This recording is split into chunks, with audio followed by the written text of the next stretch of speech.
Hello, everybody. My name is Faye Hendrickson. I'm the head of outreach at AMI, and it is my pleasure to introduce you to two highly inspiring changemakers. Andre Shearer is the co-founder and current chairman of Cape Classics, the importer of South African and French wine to the United States, and he was the CEO of Cape Classics for 29 years.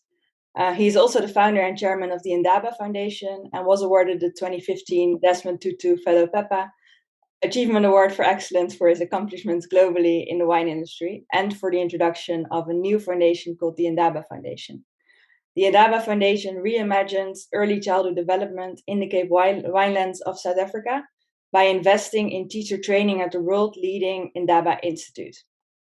In the future, he hopes to construct the world's first University of the Child. Secondly, we have Jasmine Jacob. Jasmine is the director of the Indaba Institute, and she has been with the Indaba Institute since the inception, and she now leads a diverse team in South Africa. She is a former candidate fellow of the Ellen Gray Orbis Foundation with an educational background in sustainable development, social entrepreneurship, and system thinking. With 10 years of experience working on social and environmental projects, she continues to work to understand the interconnected and complex nature of the challenges of South Africa and the global South that they face, and the potential for practical, deep impact. We do expect at the end of the session to have some time for questions. So if you have any questions, please type your questions in the Q&A section. Over to you, Andre and Jasmine. Thank you, Faye. Thanks, Faye. So welcome. It's such a pleasure to be here. So sadly that we can't see all of you, but a hearty welcome from South Africa today. The AMI community has been incredibly inspiring, and since we have been a part of the family, of course, it's allowed us the opportunity of understanding how our circumstances in South Africa relate to the work that has been done by Montessori over so many years. South Africa has the unenviable title of being the world's most unequal country. And so the reality of inequality in South Africa is unmatched, sadly. And the pandemic has only exacerbated this situation. Early childhood education, for example, has become far worse off as a result. Funding has been stifled, stopped. It's been a real travesty. And of course, the most impacted are, in my view, the most important members of our society is our youngest children. So we have the off-the-charts levels of crime. Our fetal alcohol syndrome is the world's worst. We have an incredibly bad gender-based violence problem. And of course, with the inequality being as bad as it is, it creates an incredibly poor system. We have trauma in the early years. It's incredibly, the education system has suffered dramatically.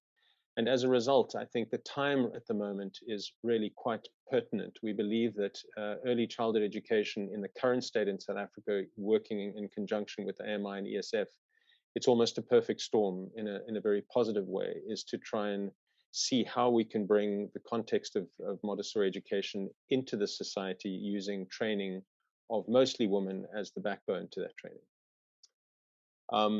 If we can go to the next slide, I think we all know and understand that the work done by James Heckman over the years has always highlighted what, unfortunately, in the South African context is no different. Most of the investments in education happen in the later years. There are enormous investments in tertiary education, post-schooling.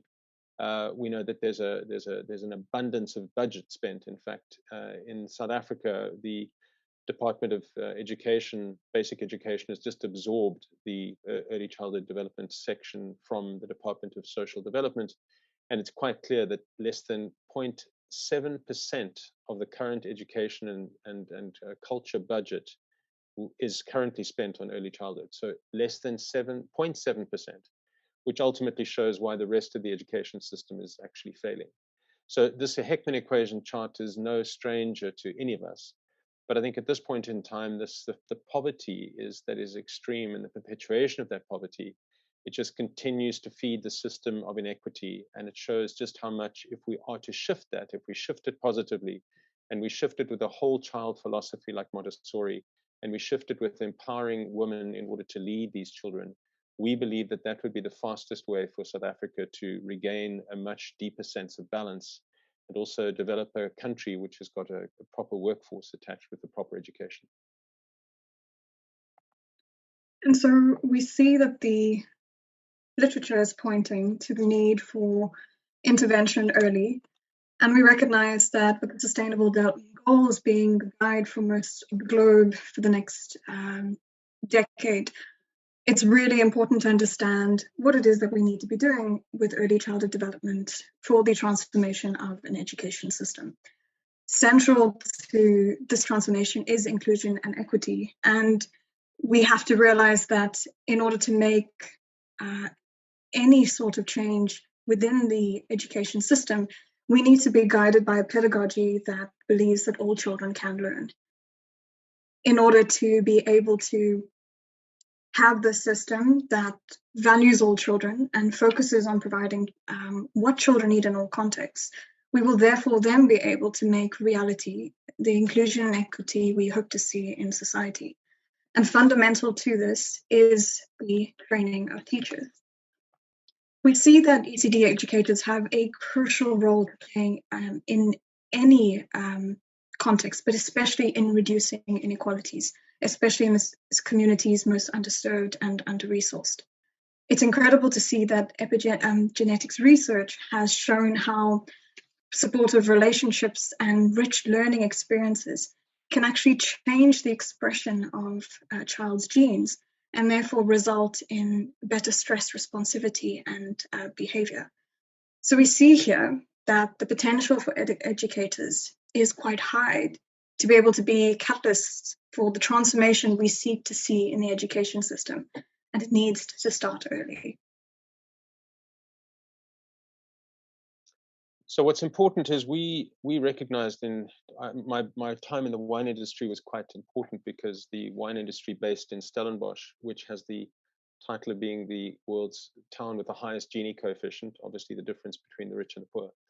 And it's an agricultural community. There are 300,000 almost employees of the system, and it's a very important and very vital farming community. But in the same community, we find a number of tremendously deep social problems. And we in 2016 launched the Indaba Foundation in New York. And the sole purpose of the foundation was to really take a definitive stance in saying, let's raise a profile, let's put an institute on the ground in South Africa, which is dedicated to the training of women and hopefully men to an AMI standard, diploma standards, certificate standards. And so we became the only South African entity which was accredited and registered to be conducting AMI training, and our training started in 2017. And we've since graduated over 120, mostly women. I'm going to refer to women, it's not a sexist issue, so I always say probably 98% of our women, of our teacher trainees are going to be women. So we felt that the importance of this work also related to the future, in other words, environmental. So how do we live in a society? It's not just about an education with numeracy and literacy, as Montessorians understand, it's the whole child. And we felt that one of the more beautiful sites where there was an existing Montessori school was in Stellenbosch in Lyndoch, and we developed in conjunction and partnership with the Sustainability Institute the campus for the Indaba Institute Teacher Training Center. And this lies in the heart of the winelands. So we are dedicated to the immediacy of the community. So our Lyndoch Early Learning Center, we converted the teachers involved in that training, in that teaching, to AMI standards early on. And to be perfectly honest, we've seen staggering results just in the first few years of the conversion. So Montessori standards were there, but they weren't potentially as accurate or as holistic as the Montessori AMI standards were. So once we did that training, we saw the entire ecosystem develop and transform. So it's this site that has our training rooms, it has a training school, and we also have the Sustainability Institute has just added an elementary program, Montessori program too. And so as we'll get to later on in the program, we're also attaching research to this work step by step, because we're able to show fairly quickly the impact of training and the transformation of communities. In other words, we're mobilizing community by producing pretty extraordinary results, even on the micro level.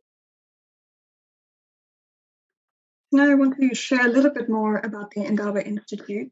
Having started in 2017, Andre really had a massive vision for teacher training in South Africa. But with the partnership with AMI, everything becomes possible as we know it. It was an incredible journey for me to start at its inception and see it grow from being a teacher training institute to a center that really sought to make quality education for holistic human development accessible to those who need it most. And so we began with our diploma courses, so 0 to 3 course. You see Agulia Hilton, one of our trainers, in the image below. And we went on to provide 3 to 6 and 6 to 12 diploma training, which we are very grateful to have completed despite COVID throwing a bit of a spanner in the works, and have gone on to explore AMI certificate courses, which is an incredible part of ensuring that quality education spreads throughout communities across South Africa. But a huge component of our learning has definitely been through the Community Shaper program.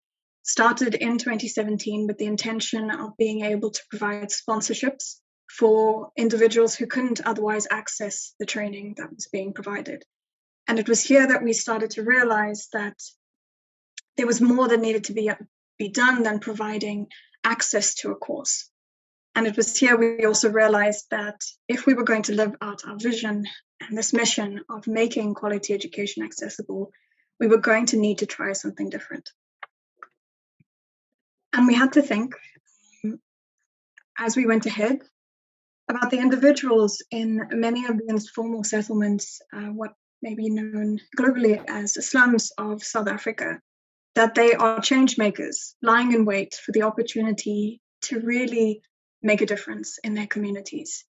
The passion and potential sits lying dormant in so many homes and centers across the Cape Winelands that it became really important for us to sit and think what it is that we could do differently to be able to ensure access to the communities outside central Stellenbosch, beyond Lyndoch, which is where we were based, to find ways in which everyone was able to access Montessori education.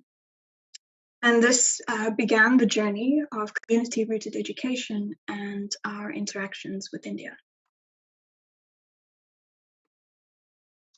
So in the early years, I think Lynn very patiently listened to my ramblings about the fact that the Montessori education was enthralling, it was exciting, it was exceptional. But unfortunately, it was never going to meet the needs of most of the world's women and children because it was unfortunately too expensive. And as we know, the diploma courses are onerous, they're brilliant, but they're not available and open to everybody. In the South African context, my estimation is that we probably have anywhere between 150,000 to 200,000 practitioners. That could be a grandmother looking after 15 children. It can be a proper school that is registered, but the vast majority of our early childhood centers or creches or daycare centers, as we call them, are not registered and are just part of the communities in which they are found. So we realized that the onus was on us to forge a new version of curriculum that was very suited to the needs of this particular community, where the incumbent women are underserved, disrespected, and actually are outside of the academic and also economic circles. So in the conversations with Lynn, I said to her, we would love to find preferably a 3 to 6 month program that could give exceptional results, which would cover the basic principles and the core principles of Montessori in every possible way, which would enable the women to construct a set of materials that would allow them to not be dependent on the purchasing and generally the very expensive purchasing of sufficient materials to kit out a proper AMI diploma standard environment, because we felt this was the induction phase. So we've been working very hard for the last few years with some of my favorite people, Uma and Helen, based in Hyderabad, and Uma in the States, who developed the first core curriculum in India, which was an extraordinary deep dive, meeting the needs of the individuals. And it was not really about a program that was specific and set, but it was more about a catalytic process where it would knock on social change when women, especially in the communities, would be impacted by the fact that I have the ability myself, I am empowered myself. So we worked long and hard in trying to understand what relevance the incredible work in India had to us. And so we engaged with with Lynn and with Thay and with Uma and Helen and with Jen in South Africa and Prue and a whole team, really a team effort to devise over the past 3 years what is now a formal addition to the ESF program. It is the core version developed in South Africa. And frankly, what we're trying to put together at the moment is a beautiful depiction of what core stands for, because we believe as an academic opportunity in early childhood in South Africa, it offers a remarkably cost-effective, very high-quality, whole child approach to transforming the entire early childhood development sector. And so a little bit further on in the presentation, we'll cite some of our colleagues and partners and contacts, because we believe this work is worthy of inclusion in the government's selection process of curriculum that may very well be fully scalable across the nation. And so this brought us back to the context of South Africa, looking at what the needs were in our communities within the centers of the women we hope to serve. It came from our understanding that access to training needed to go beyond that first step. We needed to be able to provide individuals with an opportunity to access materials, further training for staff, a model to be able to observe and learn, as well as a community to learn from. And so as we engaged with individuals within the Kayamandi community and neighboring communities, under the leadership of Uma and Helen, and the support of an incredible facilitating team in South Africa, we were able to look into the needs of the very communities that had the children who were most at risk and most underserved, historically so. It was an incredible journey, as with any pilot, many challenges along the way, but it was incredible to have the model which was in to guide what it is that we were trying to do with CORE. It was an important step, I think, for Indaba to be able to move towards understanding access. And through a needs analysis in the beginning of CORE, before it was piloted in 2021, we began to see what it is that would be most beneficial for our practitioners. Whereas in some communities, it may have been more beneficial to have a full month of training, we started to see that practitioners were requesting a week of training and opportunities to return to their centers. When we were looking at the language of instruction, or the language of our children in these communities, we recognized the importance of bringing in Xhosa and Afrikaans, and bringing in facilitators who would be able to facilitate the learning of these practitioners without feeling as though they were missing anything or lacking anything because they weren't able to communicate as well in English. An important realization for us, as we are trying so hard in South Africa to show that everyone has value, every culture has value, and goes back to what it is we're trying to achieve with the Sustainable Development Goals.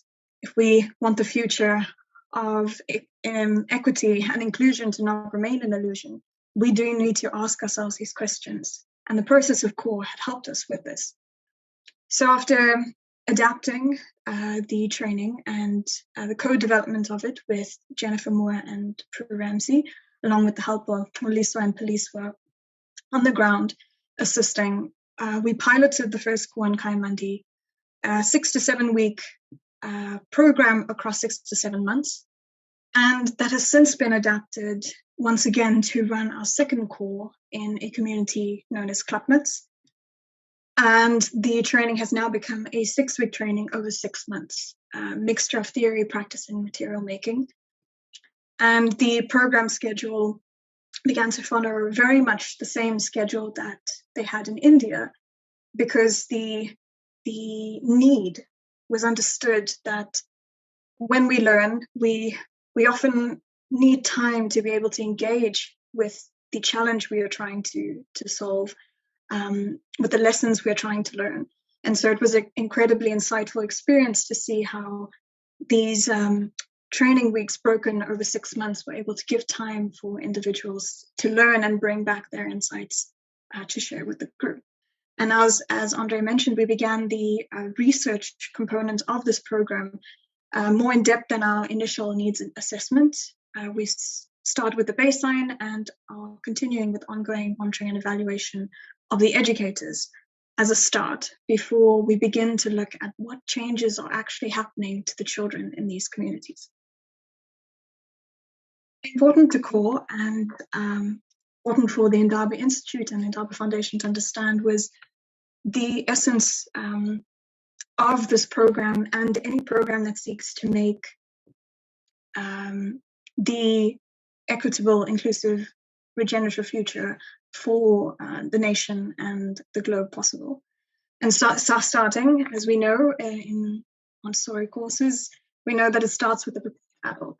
And it began with the journey of starting from where our ECT practitioners were, understanding what it is that they envisioned to be the goal for their centers, the buses, the big names in shining lights, the large spaces, sometimes just the opportunity to be able to not see a child roaming on the streets. And began to have these individuals interrogate these dreams and understand who it was that held the knowledge that they so desperately sought. And as they engaged, as they worked with one another, they started to realize that the wealth of knowledge they sought was sitting within the rooms, sitting within themselves. And it was an incredible process to see change that is almost indescribable when an individual starts to realize that they have the power to be able to make change because all that they seek lies within them and can be understood through the senses in their communities. And so this process developed, helped them hone the observational skills to be true observers of the child, and then began to engage with turning to the senses and starting to find what pieces of treasure do I have lying in my space, in my kitchen, in my neighbor's home, in our community. And suddenly we started to begin to see what an accessible form of Montessori could look like, where individuals were starting to create their own materials, starting to prepare their environments for the children whose potential they wanted to cultivate. Involved, as on every Montessori course, much practice with the materials, and importantly, a redefinition of what quality means. And it was a really incredible reflection to realize that quality isn't expensive, it isn't flashy, it isn't big, it's simply purposeful. And so these individuals were able to start by preparing themselves and realizing that they had a role to play in the cultivation of potential within the children in their community, as well as the ability to create materials that further supported that development. And next component of core was the community network, in which local government, nonprofit organizations linked to nutrition and health, as well as various other service providers were contacted to be able to start to show the community rootedness of the program. In this picture, you will see the incredible Funeka, a member of the local municipality who was a huge advocate for this work and continued to support us by providing venues and catering during the training, reducing the costs of training quite drastically for Indaba.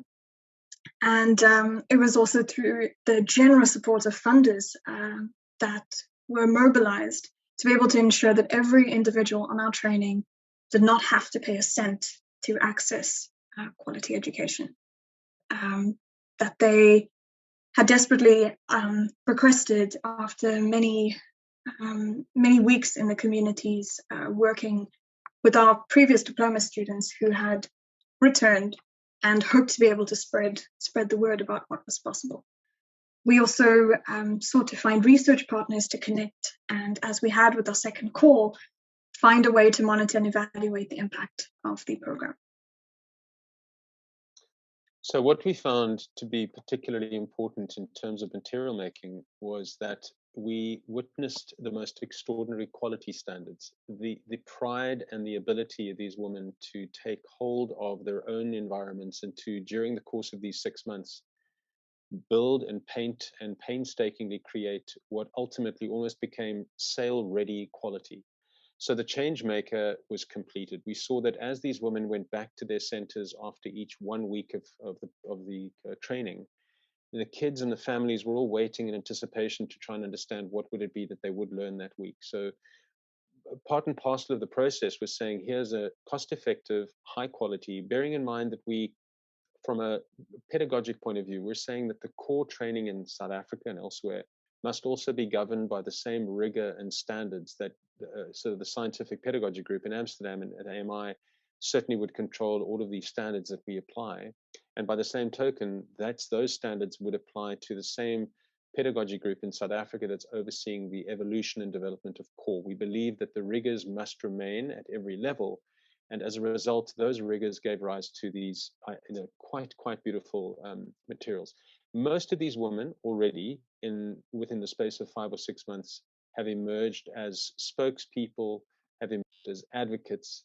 And I think we have a short video to just watch of one of our amazing women who has emerged as a community leader, somebody who went into the training feeling like I just wanted to do it in Xhosa, I wasn't quite sure.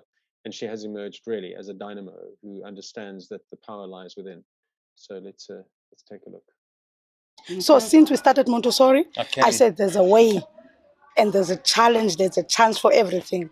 If you're only there for the child, anything is possible. Absolutely. And anything you will is change those kids daily. Yes. And you must understand. And I never knew that there's a routine about the child. And then you have to understand. You notice that this child is not right today. You must always understand, not every day the child is going to feel the same. Only that you have to take notice. The notice was not there while we were at school. You are being observant. You're watching your children. Yeah, now you can to them. listen to them, understand how they feel and everything. By the time we were at school, there was no such a thing. That's beautiful. But since we started Montessori, you are looking at the education in a different way. You will change the world. You can't wait. I feel that we're going to change the world. Ladies, We are going to change the world. That's for sure.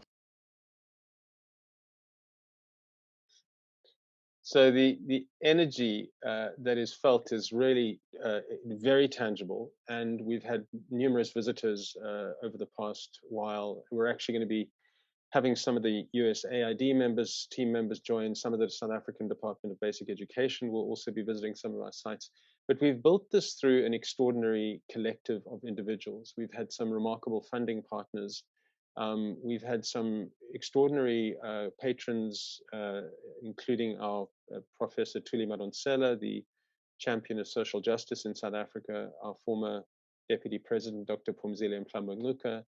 We have, of course, an academic advisory of a number of well-known and some of our very beloved own scientists, Angeline Lillard, Adele Diamond, are part of the advisory, and will be deepening this work as we now start the rollout, of course.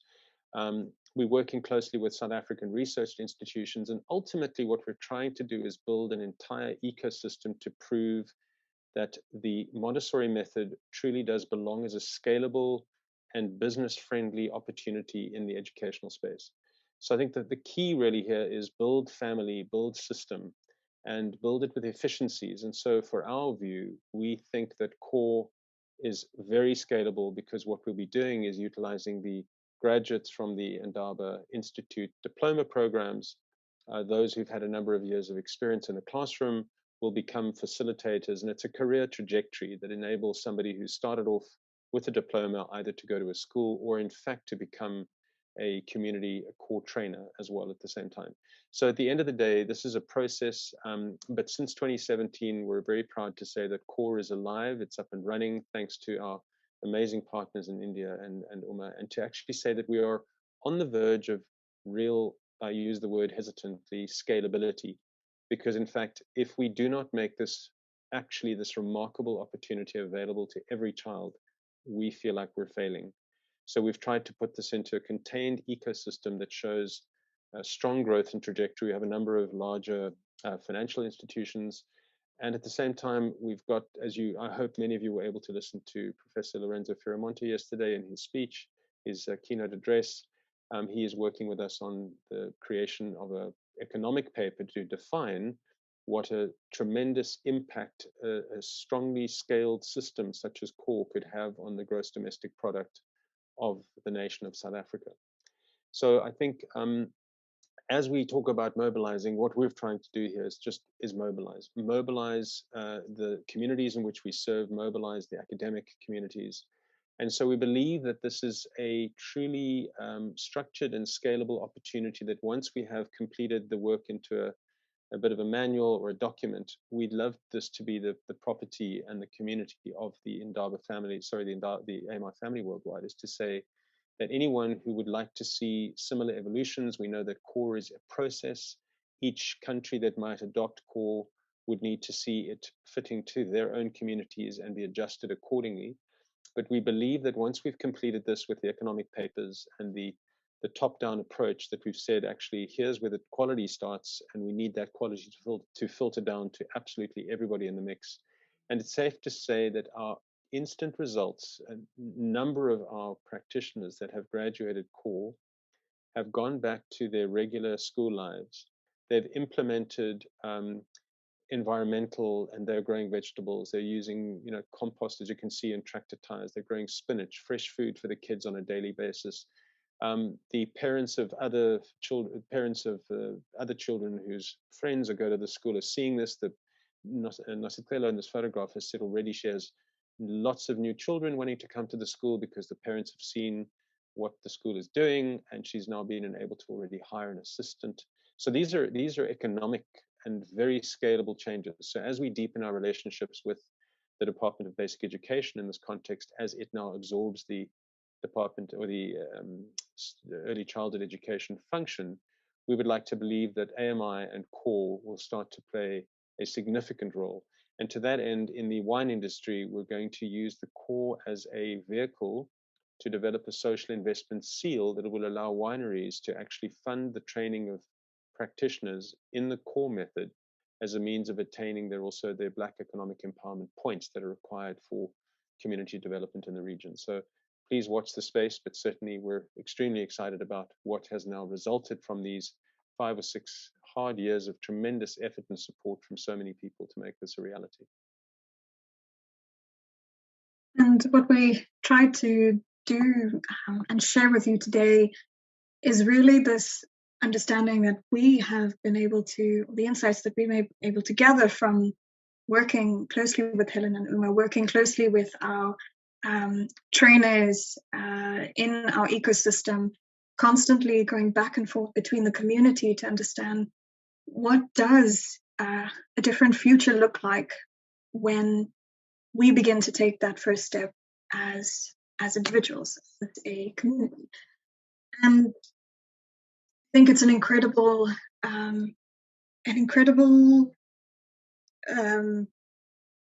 place to come to in our journey, is to understand that the micro actions that we take on the ground, so at a micro level, at the individual level, from being able to help an individual understand that they are somebody in a community that has told them otherwise, from a history of segregation and separation in South Africa. We have a terrible legacy that we are still trying to get rid of. And it's an astounding insight to be able to see that this kind of intervention, this kind of movement towards having the individual prepared and empowered, because they are the ones that have the knowledge that does not need to be sought by anyone outside of themselves, to be able to support the children that they hope will never have to see and experience what they have, support them to develop to their full potential, and then be able to see the hope inspired in a community as they watch their children grow and develop along a trajectory they may never have thought was possible. And then to see governments start to want to invest, want to support, want to be involved as they can, because they're starting to see that the changes they want to make can be done in investing in the practitioners and the child. And in further interactions with the private sector, we start to see these meso changes, interactions with groups and institutions, and suddenly we can start making these changes become a part of how we function within these groups. And then we look at the macro level and we look at the nation, and we see if success starts to show itself in that household, in that community, then in number of communities, then at a local government level, soon we can start to see that change seeping into the nation. It takes a lot of time, it takes a lot of effort.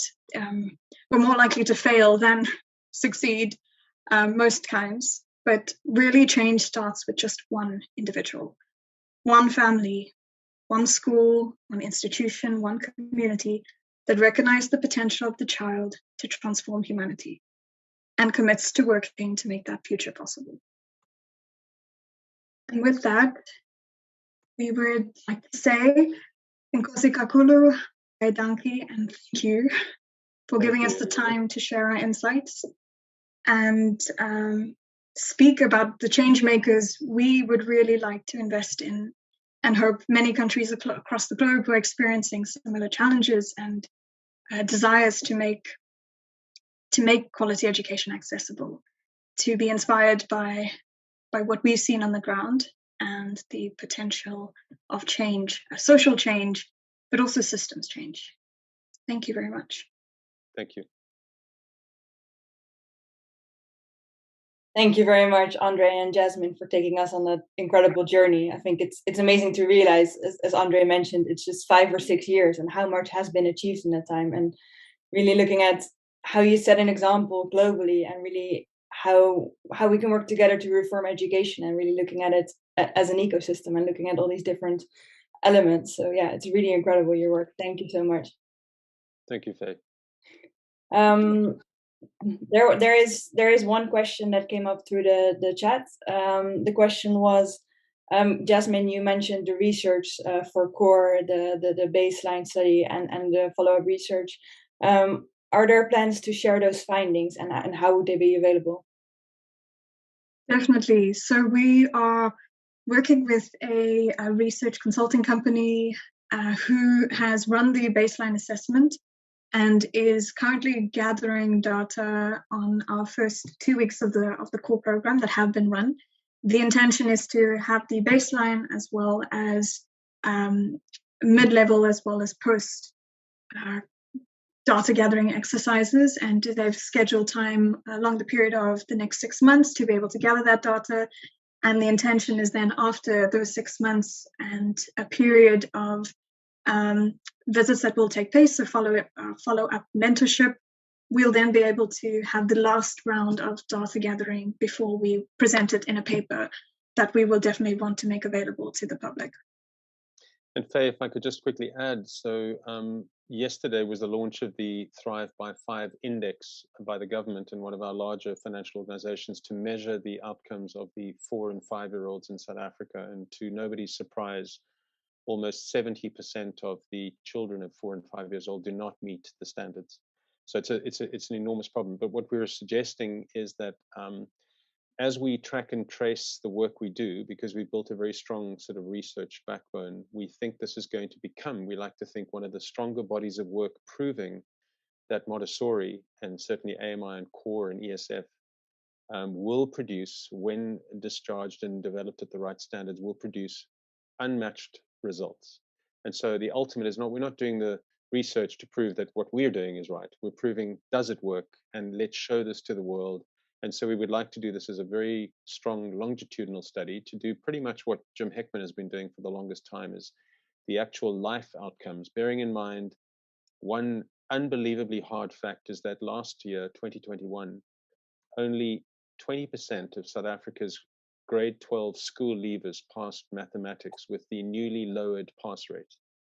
And at the same time, most children in grade 4 in South Africa cannot read for meaning. And the message to government is you cannot build a workforce like that. So the research we're going to show is very early. Our work will start to show I think, very quick results, but they must be measured in a very scientific way that are certainly available to everybody as we publish. Yeah. And what might be a really interesting add as well, just to give some context to the question around research, is that in running this research program, and the facilitating team in South Africa will definitely be able to tell you more, is that when the researchers came in, we started to realize that when we are measuring Montessori, there, and especially in Cor's case, how does one authentically and objectively measure the impact of a training course on these individuals without compromising the safe space that is being created on these programs? And it was incredible to see both the pedagogical team and research team sit down together and say, how are we going to do this? And they had to create a completely different approach to both training as well as gathering data. And it was incredible to see the researchers start to flow into the Montessori way of being in a space, of presenting themselves. And I think we've always, and also coming from a bit more of a research background, I've always felt that we do need to be quite, of course, objective with our research. The whole point of research is to be able to have someone who can state the facts as is and based on observation and measurement. But at the same time, it is also possible to run that process while keeping in mind the needs of a program and the space it's trying to create. So incredible work, and we hope to share more about that as well, to see how we can do research for children and ECD practitioners working in these kind of spaces. That is really exciting. Thank you. There was actually a follow-up question from that as well. I'm not sure how much you can address that at this point, but the question is, what are the assessments that are being used to evaluate the outcomes of CORE? So we are starting very small, as one must with any sort of pilot, but we have the baseline assessment that was created from insights from the first CORE to understand what are important measurements for both understanding where an individual is as an individual, as well as where they are within their center and working with children, as well as in context to their community. So there were a lot of questions posed to the individual about themselves and their context, as well as their understanding of how to work with children. It's quite a difficult thing to measure the change in the individual, which I think is the most important part of Montessori, is seeing that awakening of an individual and how to work with the child.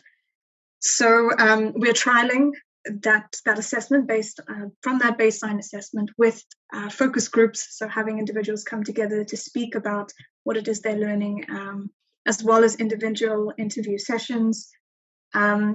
There's also a researcher who sits with at each session every single day and is an active participant and taking observations. There's also an activity called a Photovoice Activity that is also being run, which involves an individual having a disposable camera that they can use to start to share their story through images that they capture and starting to show what it is that is important to them in that way. So hopefully the paper will do a better job of explaining exactly what that entails. But it is a really important question because I think that ultimately determines what kind of impact we can show. Thank you. Another question that came up was where people can go to find more information about the work of Indaba and also this research. I know that it will take a little bit of time, but where do people go to find more information? Well, people are welcome to go to the indaba-institute.org. And I think both Jasmine and my emails were on the last page of the slide. But if you'd like to even share them, Faye, you're most welcome to. If anybody needs to reach out, they can reach either one of us, and we can then direct them or share with them the information that is available and will become available and in time. Yeah, we're trying to do a better job of sharing our story. Well, actually, the stories of our ECD practitioners online. So there are also a lot more content on our social media pages. But as Andre said, please reach out. It's really amazing to hear from you, and learn along with this community. So please do reach out, and you can reach out to us in the platform if you don't have those contact details.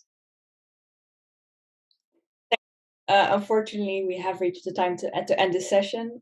We now have a short coffee break, and then after that we come back for the breakout sessions. But thank you so much, Jasmine and Andre. It's really, really inspiring. Thank you, Faye. Thanks, Thanks, Jazz. Faye. Thanks, Andre.